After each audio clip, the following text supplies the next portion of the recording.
DorkLair. Welcome to another DorkLair action figure review. Today I'm taking a look at the SH Figuarts Crait Luke Skywalker from The Last Jedi, and I apologize because this video was actually supposed to be out a little bit earlier, but I just got bogged down. It's kind of ironic how you take a vacation for Christmas and then you're busier than you are when you're working, but I got to the point where I needed to make sure I did that top 10 list, or it would have been stale because it would have been, now, which is a little bit late for a top 10 list for 2019. Anyway, we're here now. We're reviewing it. If you want a more detailed, in-depth review with a couple different perspectives, check out the DorkLair podcast episode 119. Just came out. Chris and Larry both also add their perspectives on here. But this is a great figure. I like it very much. It's not without its flaws, and it's definitely not the likeness masterpiece of that Han Solo that I reviewed a few weeks back. But still a really solid figure, a great release.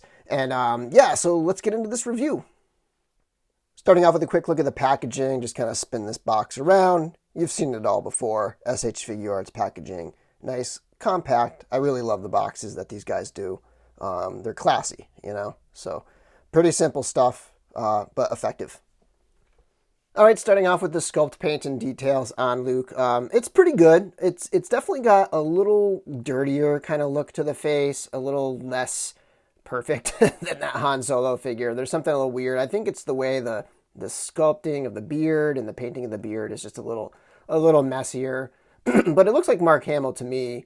Some people said it looks like Chuck Norris. I think some people they're just so quick to judge everything that, if they had a Chuck Norris figure, they'd be like, that looks like Mark Hamill. But anyway, that's beside the point. I think it looks pretty good. And again, it's not anywhere near the level of that Han Solo. That's got to be one of their best all time. But looks pretty good. Obviously, you got that seam. That's not really that fun. But what that does is that allows, let me pop this off. So that allows you to separate the head and then put the other face on there. So let's get this one on here. I do think this one looks a little... some people say that they like this one better. I think Chris said he liked this one better. I don't quote me on that, but I can't remember. I have heard some people say they prefer this one, but I don't know. This one to me looks less like Mark Hamill. I think it just comes down to the fact that it's a super specific shot, like one very specific shot. And, if you kind of catch the right angle, it looks like him. But to me, I don't know, it just like that angle looks pretty good. But again, this figure, in my opinion, not quite as good as this one. I think this was one of the high. I think this made my top 5 last year. But yeah, so looks pretty good. One thing about the figure itself, so it's got the plastic cape, and I know a lot of people like to try to swap those out. You do have to possibly modify the figure if you want to swap it out, because so the collar, or the hood, I guess, is like glued on or attached here on the front of the chest, but it's also attached to the robe. So if you want to get the robe off, which it's possible, it's a separate piece, you do have to unattach that. So you have to maybe heat it up and loosen the glue there or something. This does peg into the back. I'm probably not going to be able to give you an angle of it. At least not a good one.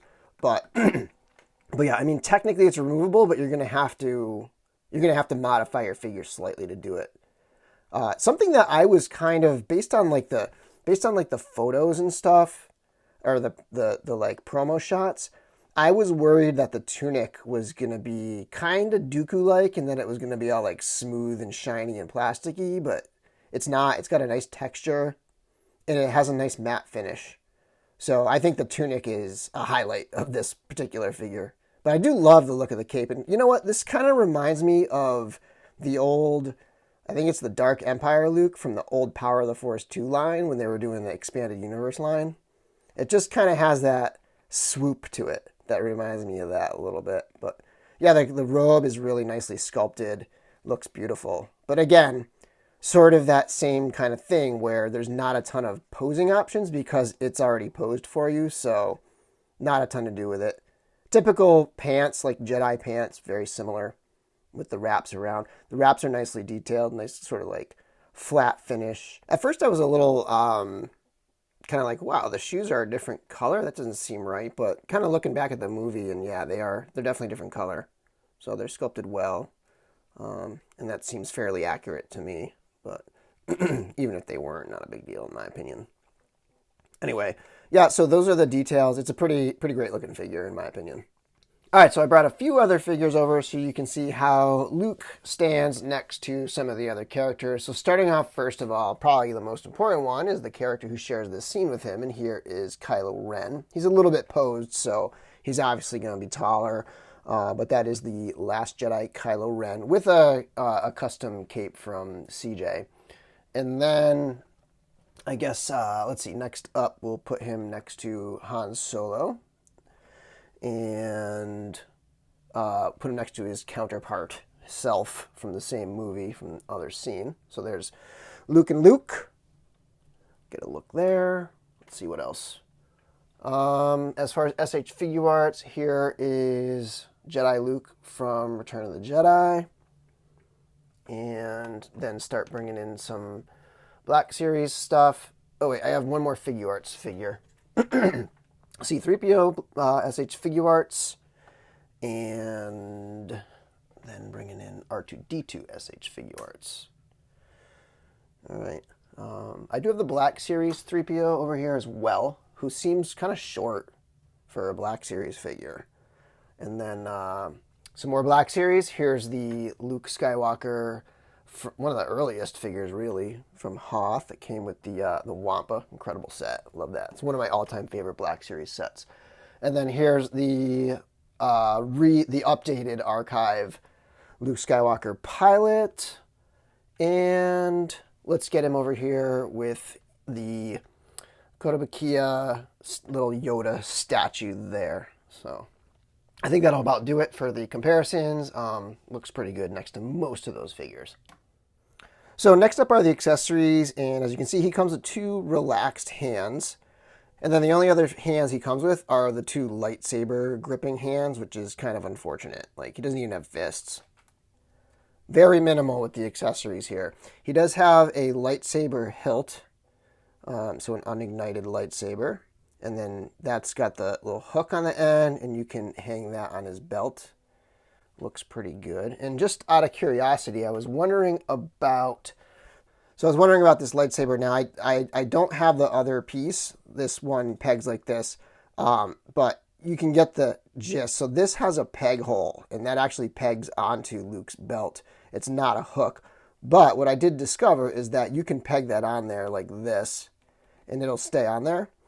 So even though I don't have that other piece on there, like, you can put that piece on and then it'll look pretty good. So if you want like a real in-universe Luke rather than Luke's force projection of himself with the other lightsaber, that is an option you can do. You can put Luke Skywalker, Jedi Knight from the Return of the Jedi's lightsaber right there onto his belt. And then, as I showed before, he does come with two different faceplates, and I guess here's a look at the ignited lightsaber. He also comes with the dice, and I could have done without these. I mean, it's kind of neat because you can recreate that scene, but we don't have a Leia for him to hand it over to, so you actually can't recreate that scene, but maybe someday we'll have her.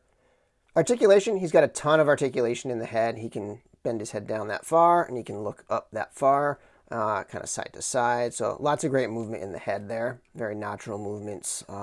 Lots of expressive. He's got a butterfly joint here. His arm can swing all the way out. So if you look at the joint in the back, it'll swing all the way out. So that gives him a lot of options for kind of using the two-handed lightsaber there. And then there is a bit of a swivel at the shoulder. He's got that kind of scissor joint elbow thing going on there that a lot of Figuarts have. It's not quite double, but it goes further than 90. And then there is a swivel at the... And then, like a lot of the Jedi figures, there is a little bit of, like, you can rotate it at the elbow there. So you can do that a little. But it gets a little weird because this part over here can start to overlap, and you don't want to break your figure by trying to bend it back down. So just be careful there. All right, so the hands are different on both sides. So on this side, it's a ball. It's just a ball that's pegged in another ball into into the wrist. So that's kind of different for Figuarts. And then the wrist itself can kind of move around inside there. Let me pop it off again. So you can see that there's a little bit of movement inside there with that wrist. So some flexibility there.